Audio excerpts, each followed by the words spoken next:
یہ مقصد ہے کہ دنیا سے جہالت دور ہو جائے، کلام اللہ سے مومن کا دل پر نور ہو جائے۔ یا الہی جب تک کہ میرے جسم میں جان رہے، تجھ پہ صدقے تیرے محبوب کے قربان رہے، میں رہوں یا نہ رہوں پر دل کی ہے یہ دعا، دین احمد اور عزت قرآن رہے۔ عزیز ساتھی اور دوستوں، بزرگوں، جنت اللہ رب العالمین کا ایک بہت بڑا انعام ہے، اور جنت کے ذریعے سے جو کچھ آپ کو حاصل ہونے والا ہے، دنیا میں بڑے سے بڑا بادشاہ بھی حتیٰ کہ اس کو پوری دنیا کا اکیلا بادشاہ بنا دیا جائے تو بھی وہ کچھ حاصل نہیں کر سکتا جو اللہ جنت میں آپ کو دینے والا ہے۔ لیکن دو باتیں ہیں جس کی وضاحت ضروری ہے۔ ایک حدیث میں آتا ہے کہ اللہ کے رسول صلی اللہ علیہ وسلم نے صحابہ کرام سے فرمایا کہ تم میں سے کوئی شخص اپنے عمل کی بنیاد پر جنت میں نہیں جا سکتا۔ یعنی کوئی یہ کہے کہ میں نمازی ہوں، پرہیزگار ہوں، میں نے حج کیے ہیں، میں نے روزے رکھے، میں نے زکاتیں دی وغیرہ وغیرہ، تو وہ اس وجہ سے کوئی بھی شخص جنت میں نہیں جا سکتا۔ حتیٰ کہ سیدہ عائشہ صدیقہ رضی اللہ تعالی عنہا نے جب رسول اللہ صلی اللہ علیہ وسلم سے پوچھا، اللہ کے رسول کیا آپ بھی جنت میں جانے کے لیے اللہ کی رحمت کے محتاج ہیں؟ اپنے عمل کی بنیاد پر آپ بھی جنت میں نہیں جائیں گے؟ آپ نے فرمایا، عائشہ ہاں، اگر مجھ پر بھی خدا کی رحمت نہ ہو تو میں محمد صلی اللہ علیہ وسلم کی جنت میں نہیں جا سکتا۔ اس حدیث کو سامنے رکھیے، قرآن مجید میں اور احادیث میں بے شمار مقامات پر ہمیں عمل کی ترغیب دی گئی کہ عمل کرو، اور جنت بھی ان لوگوں کا مقدر بنایا گیا کہ ان الذین آمنوا وعملوا الصالحات، جو ایمان لائے اور نیک عمل کی، ایمان بھی لائے اور نیک عمل کی۔ اور کہیں فرمایا جزاء بما کانوا یعملون، یہ جو جنت ہے یہ اس کا بدلہ ہے جو تم عمل کرتے رہے۔ اب قرآن سے یہ معلوم ہوتا ہے کہ جنت تو نیکیوں کے بدلے میں ملنے والی ہے، اور اللہ نے خود اسے بدلہ قرار دیا۔ اور سورہ رحمان میں اللہ نے کہا ہے جزاء الاحسان الا الاحسان، کہ احسان کا بدلہ سوائے احسان کے، یعنی نیکی کا بدلہ سوائے نیکی کے اور کچھ نہیں۔ یعنی تم اگر دنیا میں نیکی کرو گے تو جنت میں، آخرت میں تمہیں جنت کی صورت میں اس کا بدلہ ملے گا۔ پھر رسول اللہ صلی اللہ علیہ وسلم کی اس بات کا کیا مطلب ہے کہ کوئی بندہ اپنے عمل کی بنیاد پر جنت میں نہیں جائے گا، جو بھی جائے گا اللہ کی رحمت سے جائے گا۔ اگر اس کی رحمت سے ہی جانا ہے تو پھر ہمیں جمعے پڑھنے، نمازیں پڑھنی، روزے رکھنے، حج کرنے، زکاتیں دینے، دودھ میں پانی ملانے سے بچنے، ملاوٹ کرنے سے بچنے، چوری سے بچنے اور ڈاکہ ڈالنے سے بچنے کی کیا ضرورت؟ ہمیں نیک بننے کی کیا ضرورت؟ اس کا مطلب یہ ہے کہ جنت ملے گی تو اللہ کی رحمت، جس پر وہ مہربان ہوگا جنت صرف اسی کو ملے گی، اس کی رحمت سے ملے گی۔ ہمارے عمل کی کوئی قیمت نہیں ہے جنت کے مقابلے۔ حالانکہ قرآن نے یہ بھی کہا ان اللہ اشتری من المؤمنین انفسهم واموالهم بان لهم الجنہ، ہم نے مسلمانوں کی جانیں اور ان کے مال جنت کے بدلے میں خرید لیے۔ گویا جنت جان مال کا بدل ہے۔ اس کا مطلب یہ ہے کہ جنت ملے گی اللہ کی رحمت سے، لیکن رحمت کن لوگوں پر ہوگی؟ وہ جو نیک عمل کرے۔ رحمت ان لوگوں پر ہوگی جو نیک عمل کرے۔ ہماری نیکیاں جنت کو تو ہم پر واجب نہیں کر سکتی، لیکن ہماری نیکیاں اللہ کی رحمت کو متوجہ ضرور کر سکتی۔ اور جب اللہ کی رحمت آپ پہ متوجہ ہو گئی پھر تو بارے نہیں آ رہے ہیں دنیا میں بھی اور آخرت میں۔ یہ اصل دنیا میں رہ کر نیکی کرنے کا یہ بنیادی مقصد ہے کہ آپ اللہ کو راضی کریں، اللہ کو راضی کریں۔ اور اللہ گناہ سے راضی نہیں ہوتا، اللہ نیکی سے راضی ہوتا، ظلم سے راضی نہیں ہوتا، انصاف اور رحم سے راضی ہوتا، عدالت سے راضی ہوتا، حرام سے راضی نہیں ہوتا، حلال سے راضی ہوتا۔ اب یہ جتنی بھی پرہیزگاری آپ دنیا میں کریں گے گویا آپ اس کو راضی کرنے کے لیے کریں گے، بس وہ راضی ہو جائے پھر تو دنیا بھی آپ کی اور آخرت بھی آپ کی۔ آپ اندازہ لگائیے، حدیث میں آتا ہے کہ جنت میں جو سب سے کم درجے کا جو جنتی ہے، سب سے کم درجے کا جنتی، اللہ رب العالمین نے اس کے لیے 80,000 خدام یعنی نوکر خادم، اللہ تعالیٰ نے 80,000 بندہ، یہ تو پوری فوج ہے، گویا وہ اپنی ایک ریاست کا بادشاہ جس کی نوکروں کی تعداد 80,000 ہو، وہ صرف چودھری تو نہیں ہو سکتا نا، وہ وڈیرا بھی نہیں ہو سکتا، وہ تو اس پورے خطے کا بادشاہ۔ یہاں چھوٹی چھوٹی ریاستیں ہیں جیسے دبئی ہے، دوسری متحدہ عرب امارات ہیں، یہ عمان ہے، مسقط ہے، یہ چھوٹی چھوٹی ریاستیں ہیں۔ 80,000 فوج ان کے پاس بھی نہیں، ان کے پاس بھی نہیں۔ اب آپ کے 80,000 نوکر ہو، آپ کی بادشاہت کا کیا حال ہے؟ اب رہی یہ بات، ایک چیز ہمیں حدیث صحیح ہے لیکن ہمیں دھوکہ دیتی ہے اور ہم دھوکہ کھاتے ہیں۔ حدیث دھوکہ نہیں دیتی بلکہ ہم دھوکہ کھاتے ہیں۔ وہ یہ کہ جی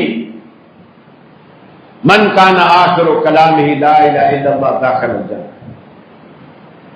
جس بندے کا آخری جملہ آخری کلمہ دنیا سے رخصت ہوتے وقت لا الہ الا اللہ ہوا، وہ جنت میں جائے۔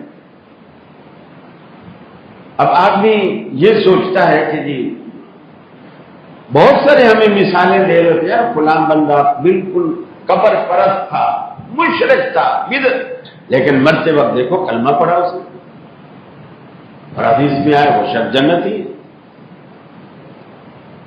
اور اسی طرح ایک اور حدیث آپ نے فرمایا جس کے دل میں رائی کے دانے کے برابر بھی ایمان ہوگا وہ جنت میں جائے۔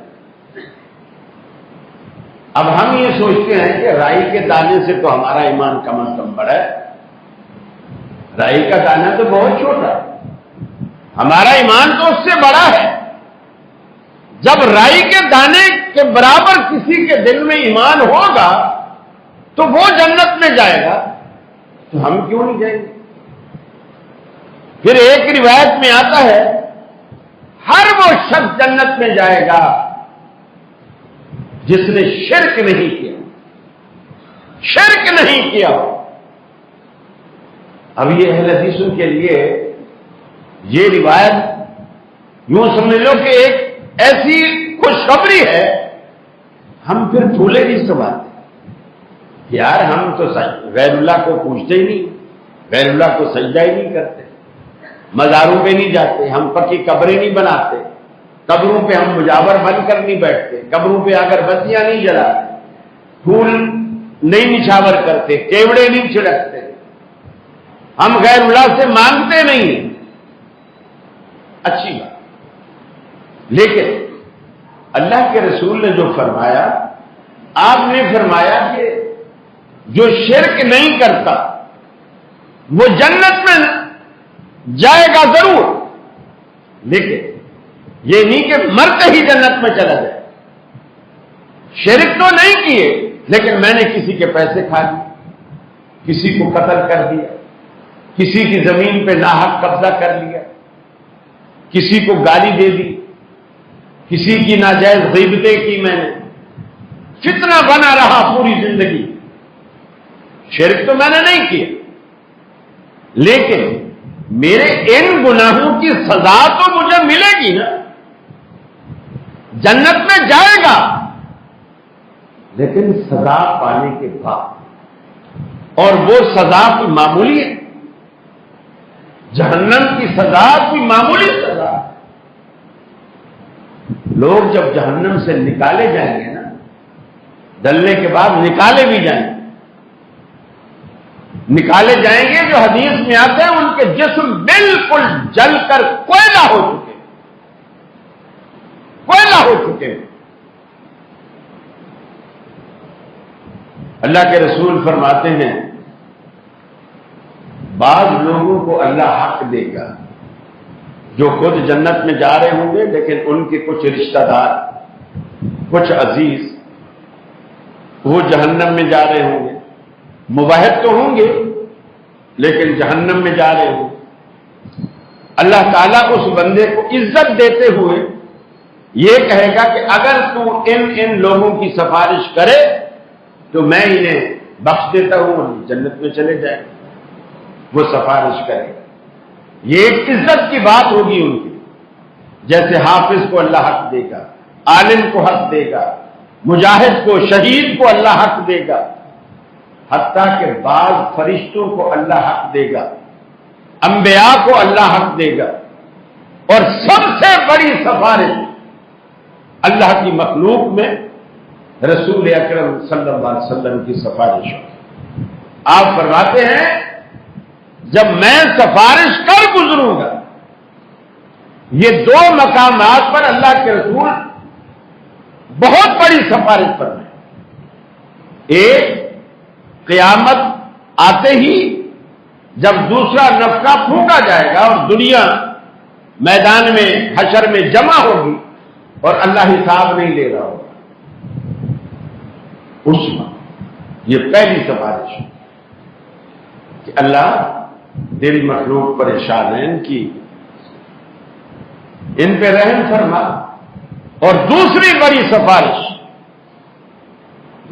جب اللہ کے رسول کی امت بہت سارے لوگ دوزخ میں جل رہے ہوں گے، اللہ کے رسول کو یہ چیز برداشت نہیں ہوگی۔ اب آپ دیکھیں اللہ نے آپ کو رسول کیسا دیا ہے جو آپ کے دکھ کو اپنا دکھ سمجھتا ہے، اور ہم دنیا میں اسی کو ہی نہ مانیں اور اس کی بات نہ مانیں، اس کا طریقہ پسند نہ کرے اور اس کی امت میں سے ہم لوگوں کو پکڑیں، یہ ظلم ہے۔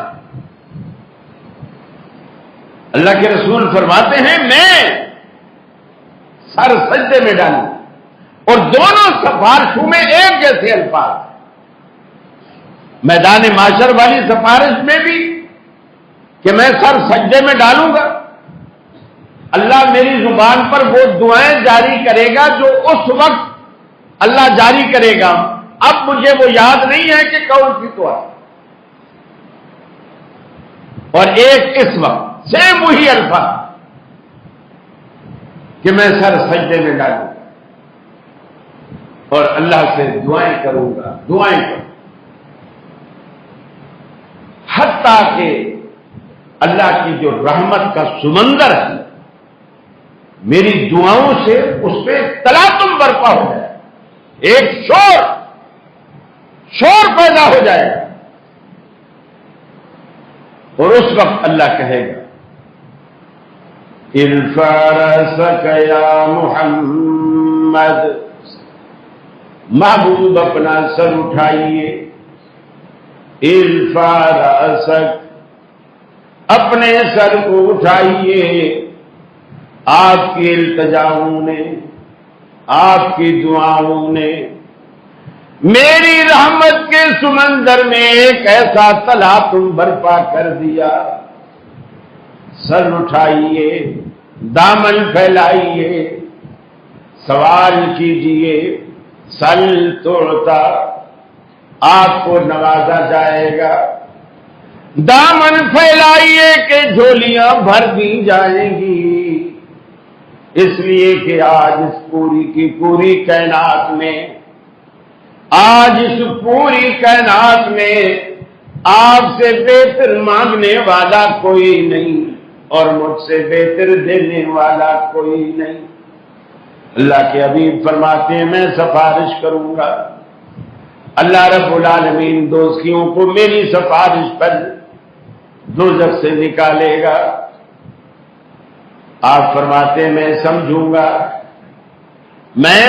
گا کہ اب دوزخ میں سے کچھ نہیں بچا، سارا کچھ ہی جنت میں آ گیا۔ اللہ رب العالمین پھر بھی فرمائے گا فرشتوں نے سفارش کر لی، مجاہدین نے کر لی، صلحاء علماء نے کر لی، حفاظ نے کر لی، انبیاء نے سفارش کر لی، اور اللہ کہے گا اب وہ باقی ہے جو دنیا میں سب سے زیادہ رحم کرنے والوں سے بھی بڑا رحم کرنے والا ہے۔ گویا اللہ اپنی ذات کی طرف اشارہ کر کے فرمائے گا کہ اب صرف میں باقی۔ پھر اللہ کے رسول صلی اللہ علیہ وسلم فرماتے ہیں اب ظاہر بات ہے مخلوق تو سفارش کرے گی اللہ کے آگے، اللہ تو سفارش نہیں کرے گا، اس لیے کہ اللہ سے بڑا تو کوئی نہیں، وہ تو خود بڑا ہے۔ اللہ کے رسول فرماتے ہیں اللہ تعالیٰ 3 مٹھیاں دوزخ سے بھر کر باہر نکالے، اور بعض روایات میں آتا ہے 3 لپیں۔ لپ ہوتی ہے کہ ہتھیلی کا رخ اوپر ہو، آپ کسی چیز کو یوں بھریں، یہ لپ، اور مٹھی یہ ہوتی ہے کہ ہتھیلی کا رخ نیچے ہو، آپ ایسے پکڑیں، ایسے پکڑیں۔ بعض روایات میں لپ کا ذکر ہے اور بعض روایات میں مٹھی کا ذکر ہے کہ آپ 3 مٹھیاں اللہ رب العالمین دوزخ سے بھرے گا اور بھر کر باہر نکالے گا، اور جنت کی مخصوص نہریں ہوں گی جن میں ان کو ڈالے گا، اور وہ بالکل کوئلے کی طرح سیاہ ہو چکے۔ پھر آپ نے یہ بات کہہ کر آپ نے فرمایا اللہ کی مٹھی کا تمہیں اندازہ ہے، اللہ کی مٹھی کا تمہیں اندازہ ہے کہ وہ کتنی بڑی ہو، کتنے لوگ جہنم سے نکالے جائیں۔ صرف توحید پہ کاربند رہنا اور یہ سمجھنا کہ ہم تو جنت میں جائیں گے ہی جائیں گے، یہ بات تو ٹھیک ہے، لیکن یہ تو ٹھیک نہیں ہے نا کہ اگر سزا بھگت کے جائے، یہ تو ٹھیک نہیں ہے۔ 80 سال قید بھگتنے کے بعد پھر اس کو کہا جائے کہ تو بالکل عدالت نے تجھے ہر گناہ سے بری و ذمہ قرار دے کر رہائی دی ہے، یہ تو کوئی مزیداری والی بات نہیں۔ مزہ تو تب ہے کہ بندہ ایک لمحے کے لیے بھی دوزخ میں نہ جائے، ایک لمحے کے لیے، کیونکہ دوزخ ایسی ہیبت ناک چیز ہے، ایسی ہیبت ناک چیز ہے۔ اللہ کے رسول فرماتے ہیں کہ دنیا میں اگر کوئی ایسا شخص ہو جس نے ساری زندگی مزے ہی مزے، آرام ہی آرام، عیش ہی آرام اس نے دیکھا، تکلیف کبھی نہ سہی۔ اللہ تعالیٰ نے دنیا کا بڑا عجیب نظام رکھا، مسلمان کی بیماری تکلیف یہ بھی کسی نعمت سے کم نہیں۔ اب ہم کہیں گے یار یہ عجیب بات ہے، بیماری کہاں سے نعمت ہو؟ اللہ کے رسول جب کبھی کسی مریض کے پاس جاتے عیادت کے لیے، سینے پہ ہاتھ رکھتے، ہاتھ پھیرتے اور فرماتے لا باس طہور انشاءاللہ، کہ ایس کی کوئی بات نہیں ہے، انشاءاللہ تیری یہ تکلیف، تیری یہ بیماری تیرے گناہوں کی معافی کا باعث ہے۔ گویا تو دھل رہا، تو بیمار نہیں ہے بلکہ تو دھل رہا۔ اب اگر آج کل ہم کسی یار دوست عزیز رشتہ دار کو عیادت کرنے جائیں اور یہ عربی والے الفاظ ہم اردو میں کہہ دیں جسے وہ سمجھ رہا کہ بھائی گھبرا نہیں، تیرے گناہ دھل رہے ہیں، تو وہ دل میں یہی کہے گا کہ یہ خود تو بڑا فرشتہ ہے جو صحت مند پھر رہا ہے، خود کو فرشتہ سمجھ رہا اور مجھے گناہگار کہے۔ حالانکہ اللہ کے رسول صلی اللہ علیہ وسلم کے بارے میں حضرت عائشہ فرماتی ہیں جب تک اللہ کے رسول بیمار نہیں ہوئے تھے میں یہ سمجھتی تھی کہ بیمار دوزخ، یہ بخار جو ہے دوزخ کی گرمیوں میں سے کوئی گرمی جو بندے کو ہوتی، لیکن جس دن اللہ کے رسول بیمار ہوئے، آپ کا جو حجرہ تھا حضرت عائشہ کا، فرماتی ہیں کہ آپ چارپائی پر ہوتے اور بندہ دروازے پر ہوتا، آپ کے بخار کی تپش اسے دروازے پر محسوس ہوتی، جتنا ہمیں بخار ہوتا ہے اس سے دگنا ہماری آخری لمٹ 105 106 پہ بندہ ایکسپائر ہو جاتا ہے۔ رسول اللہ نے فرمایا ہمیں اس سے ڈبل ہوتا، گویا 205 206 12 ان کو بھی ڈبل کرو، 210 یا 212، آپ اندازہ لگائیے کیا تپش ہو۔ فرماتی ہیں جب اللہ کے رسول کو بخار ہوا میں نے اپنا نظریہ نقطہ نظر بدل لی، میں نے کہا نہیں، اگر یہ دوزخ کی گرمی ہوتی تو اللہ کے رسول کو یہ بخار کبھی نہ ہو، کبھی بھی نہ ہو۔ تو آدمی جب مسلمان آدمی تکلیف میں بھی ہوتا ہے نا، اس کی زندگی دھل رہی ہوتی ہے، اللہ تعالیٰ دنیا میں ہی اسے صاف کر رہا ہوتا ہے تاکہ جب یہ ہمارے پاس آئے تو بالکل دھل دھلا کے اجلا ہو کر آئے۔ آپ نے فرمایا جس کو دنیا میں کبھی کوئی دکھ کوئی تکلیف نہ ہو، کبھی وہ نزلہ بھی نہ ہوا ہو، زکام بھی نہ ہوا، سر درد بھی نہ ہوا، وہ شخص قیامت والے دن آئے گا، اللہ تعالیٰ فرشتوں سے کہے گا اس کو ذرا لے جاؤ، جہنم میں ڈالنا نہیں، صرف جہنم دکھانی، صرف جہنم دکھانی، اس کو دور دور سے تھوڑا چکر لگوا کے آؤ، نظارہ کرا کے آؤ جہنم۔ فرشتے جب نظارہ کر کے اسے لائیں گے، اللہ پوچھے گا کہ بندے یہ بتا دنیا میں تو نے کتنی راحت، کتنا آرام، کتنا سکون، کتنا سکھ تو نے پایا، حالانکہ ساری زندگی اس نے سکھ میں گزاری ہے، دکھ کو تو وہ جانتا ہی نہیں، لیکن آپ نے فرمایا جہنم کا ایک نظارہ صرف دور دور سے اس کو ساری زندگی کے سکھ بھلا دے گا۔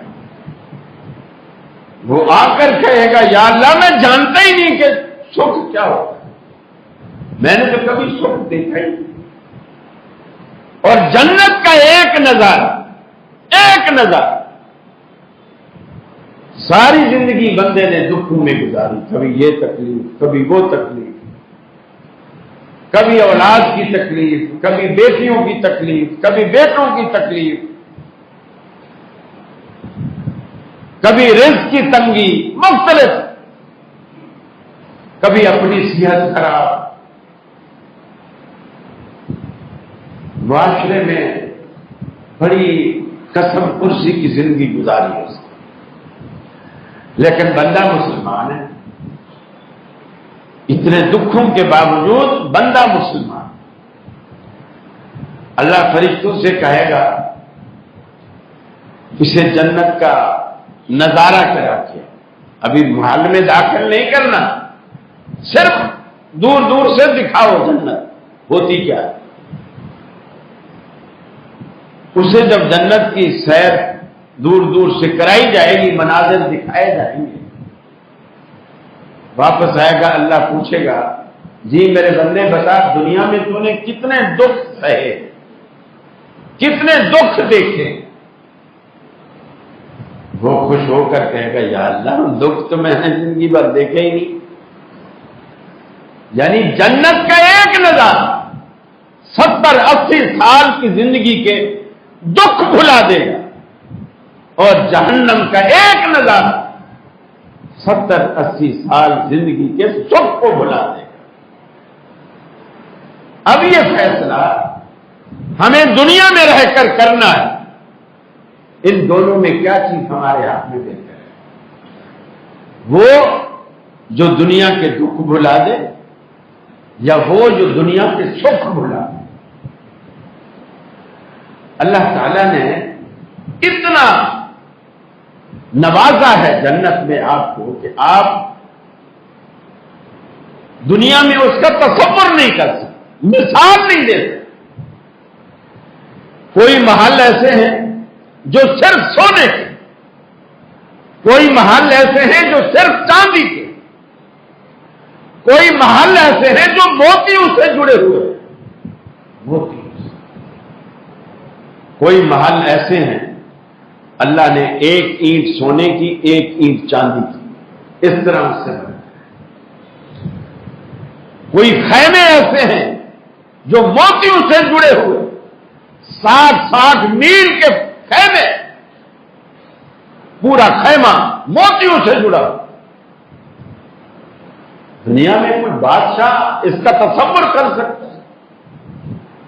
لیکن اللہ تعالیٰ آپ کو یہ سب کچھ انشاءاللہ دینے والا ہے۔ فرمایا ربنا وآتنا ما وعدتنا علی رسولک،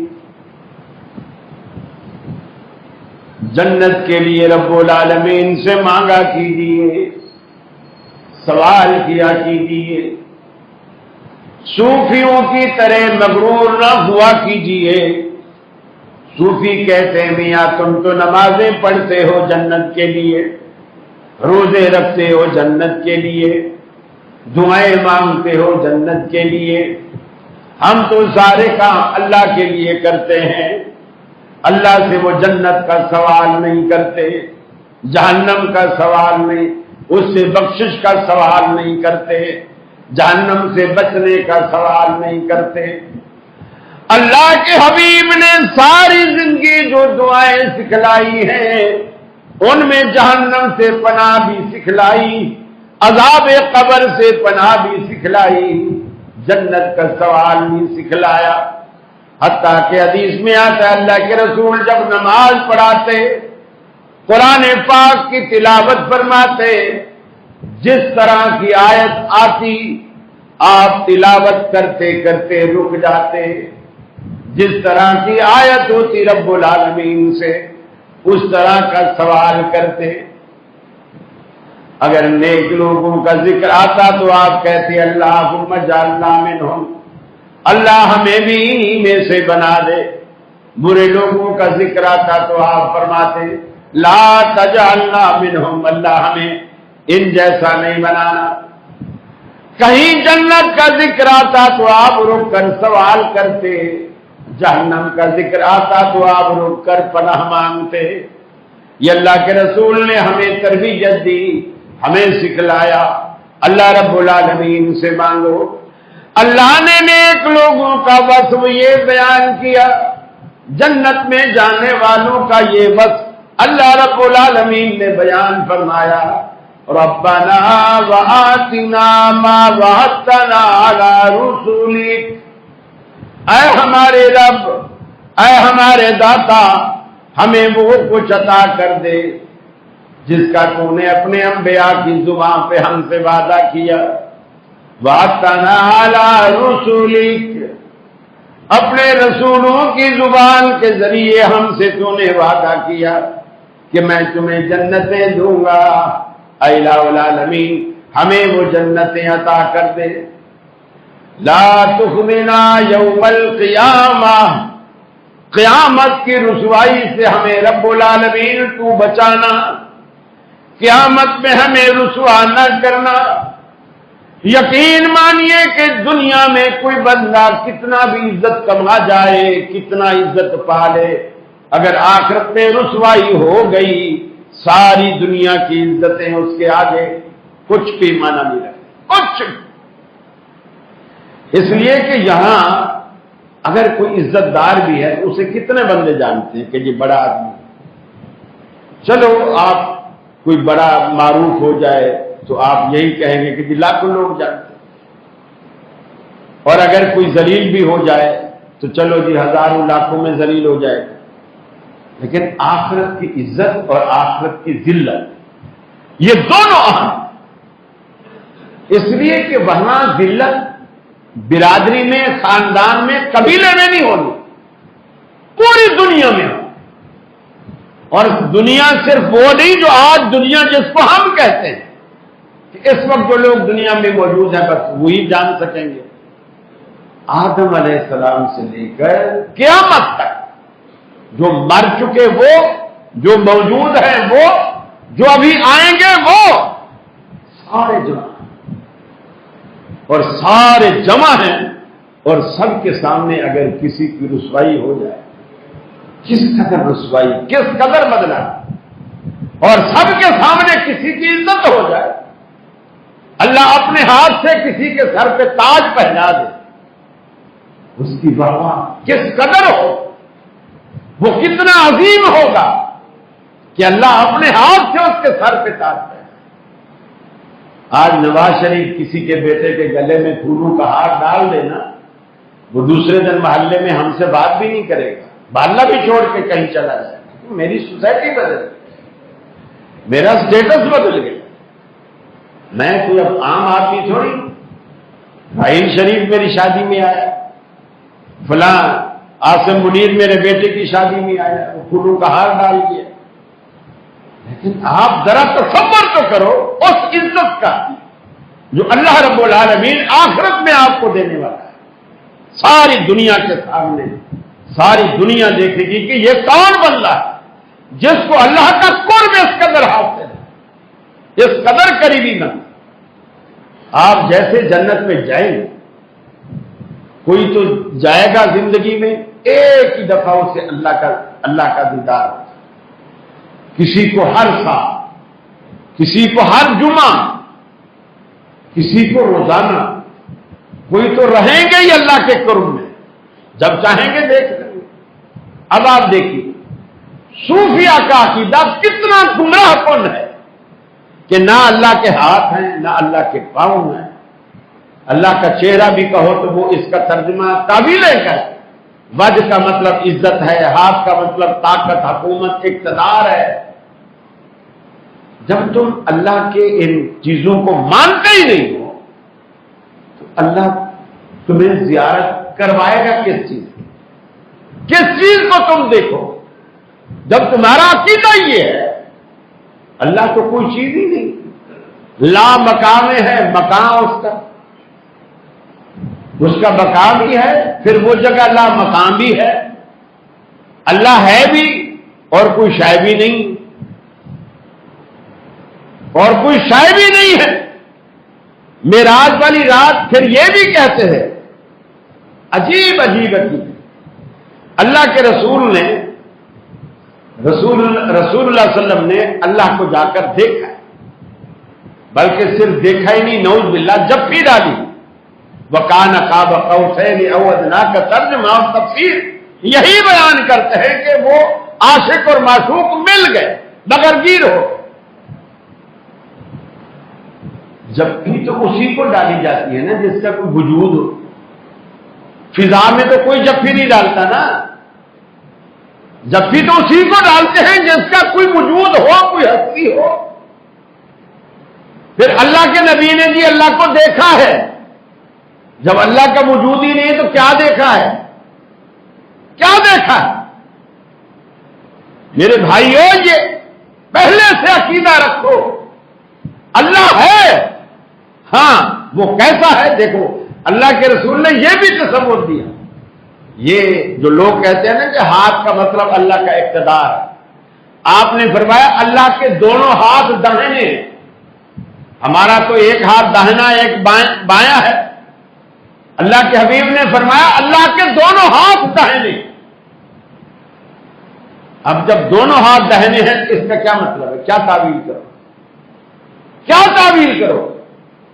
اللہ کے حبیب نے فرمایا روز آخرت اللہ تعالیٰ اپنی پنڈلی سے پردے ہٹائے گا اور ساری دنیا سجدے میں گر جائے گی، سوائے تکبر کرنے والوں کے۔ وہ سجدہ کرنا چاہیں گے لیکن اللہ تعالیٰ ان کی ریڑھ کی ہڈی میں جیسے ایسا سریا ڈال دے گا، وہ مڑ ہی نہیں سکے، جھک نہیں سکے، سب سجدے میں ہوں گے، تکبر کرنے والے کھڑے رہے۔ یہ ساری دنیا کو پتہ چل جائے گا کہ یہ ہے تکبر کرنے والے۔ اللہ نے وہاں اپنی پنڈلی کا ذکر کیا۔ اب جو بات سمجھنے کی ہے وہ یہ ہے، اس لیے کہ جنت میں جانے کے لیے عقیدہ بھی بہت ضروری ہے، عقیدہ بھی بہت ضروری ہے، بغیر عقیدے کے جنت نہیں ملنے کی، عقیدہ بہت ضروری ہے۔ اور یہ توحید کے منافی ہے اگر آپ کا عقیدہ خراب، عقیدہ اگر آپ کا خراب۔ اب جنت اللہ رب العالمین دے گا لیکن زیارت بھی کرائے۔ اب اگر کوئی دنیا میں ہم سے یہ سوال کرے، اچھا مولوی صاحب یہ بتاؤ اللہ کیسا ہے، یہ سوال گمراہی ہے، اس لیے کہ اس کیفیت کو ہم نہیں بیان کرتے۔ اللہ رب العالمین ہے، اس کی ذات بھی ہے، الرحمن علی العرش استوی، رحمان عرش پر مستوی ہے تو مستوی ہے نا، عرش پر مستوی تبھی ہے کہ ہے، لیکن کیسا ہے، کس طرح ہے، لیٹا ہے، بیٹھا ہے، کھڑا ہے۔ بعض دفعہ ہمارے بھی لوگ کہہ دیتے ہیں وہ جی جو اوپر بیٹھا ہے وہ انصاف کرے، یہ جملے 100% غلط ہے۔ بیٹھا ہے کا لفظ ہمیں استعمال نہیں کر سکتے، اوپر کھڑا ہے ہم یہ نہیں کہہ سکتے، اوپر لیٹا ہے ہم یہ نہیں کہہ سکتے، ہاں اوپر والا انصاف کرے یہ کہہ سکتے، اس لیے کہ اس کی اس کیفیت کو ہم بیان نہیں کر سکتے۔ امام مالک رحمۃ اللہ علیہ فرماتے ہیں الرحمن علی العرش استوی، معلوم ہے، یہ تو معلوم ہے، بل کیف مجہول، اس کی کیفیت کہ وہ کیسا ہے، اٹھا ہے، بیٹھا ہے، گورا ہے، چٹا ہے، کیسا ہے، کتنا خوبصورت ہے، اس کو ہم کوئی کسی سے مثال دے، تشبیہ دے، لیسا کمثلہ شیء فلا تضربوا للہ الامثال، اللہ کے لیے مثالیں مت بیان کرو، اللہ مثالوں سے سمجھ میں آنے والی ذات نہیں ہے، اس کے لیے مثالیں مت بیان کرو۔ والکیف مجہول، اس کی کیفیت مجہول ہے، والایمان بہ واجب، اس کے ساتھ ایمان رکھنا واجب ہے، والسؤال عنہ بدعۃ، اور اس کے بارے میں سوال کرنا بدعت، یہ بدعت اور گمراہی ہے۔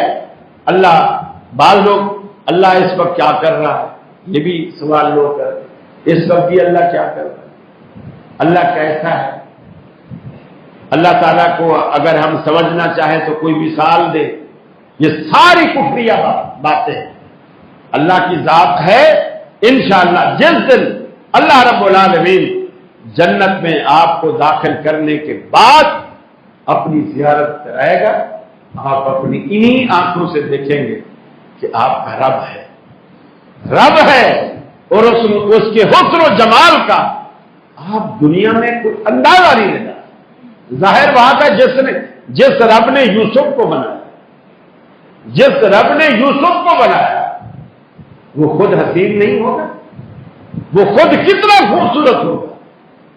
اللہ کے حبیب نے فرمایا ان اللہ جمیل یحب الجمال، اللہ خود بھی خوبصورت ہے، صاحب بیوٹی ہے، خود بھی خوبصورت ہے اور خوبصورتی کو، بیوٹی کو پسند کرے۔ آپ بھی نہائیں دھوئیں، منہ دھوئیں، اپنے آپ کو بنا سنوار کے رکھے، ملنگوں کی طرح نہیں بجو بنے رہے۔ اللہ کو یہ بیوٹی پسند ہے، اللہ کے بھی اس لیے کہ خود بھی خوبصورت ہے۔ اللہ سے دعا ہے اللہ رب العالمین ہم سب کو جنتوں میں لے جائے اور جنتوں میں اپنی زیارت نصیب کرے۔ تو جنت میں سب سے بڑا انعام ہے اللہ کی طرف سے۔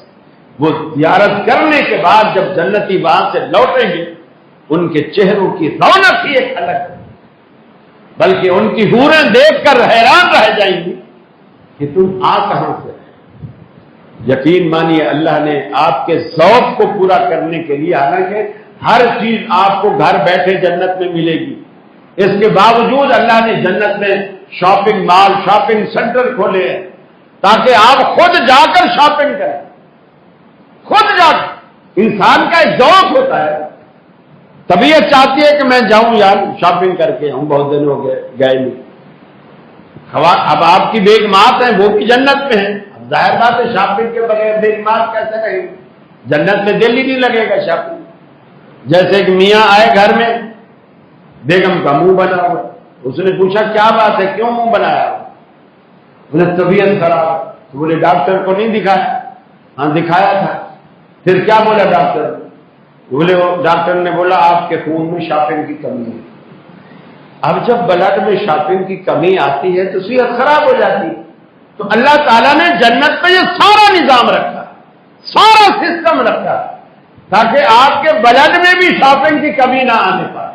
اللہ سے دعا ہے اللہ رب العالمین ہمیں وہ جنت نصیب فرمائے، جنت کی نعمتیں نصیب فرمائے، اپنی رضا کا سرٹیفکیٹ نصیب فرمائے، اپنے گناہوں سے، ہمارے گناہوں سے درگزر فرمائے، ہمیں معاف فرمائے۔ وآخر دعوانا ان الحمد للہ رب العالمین۔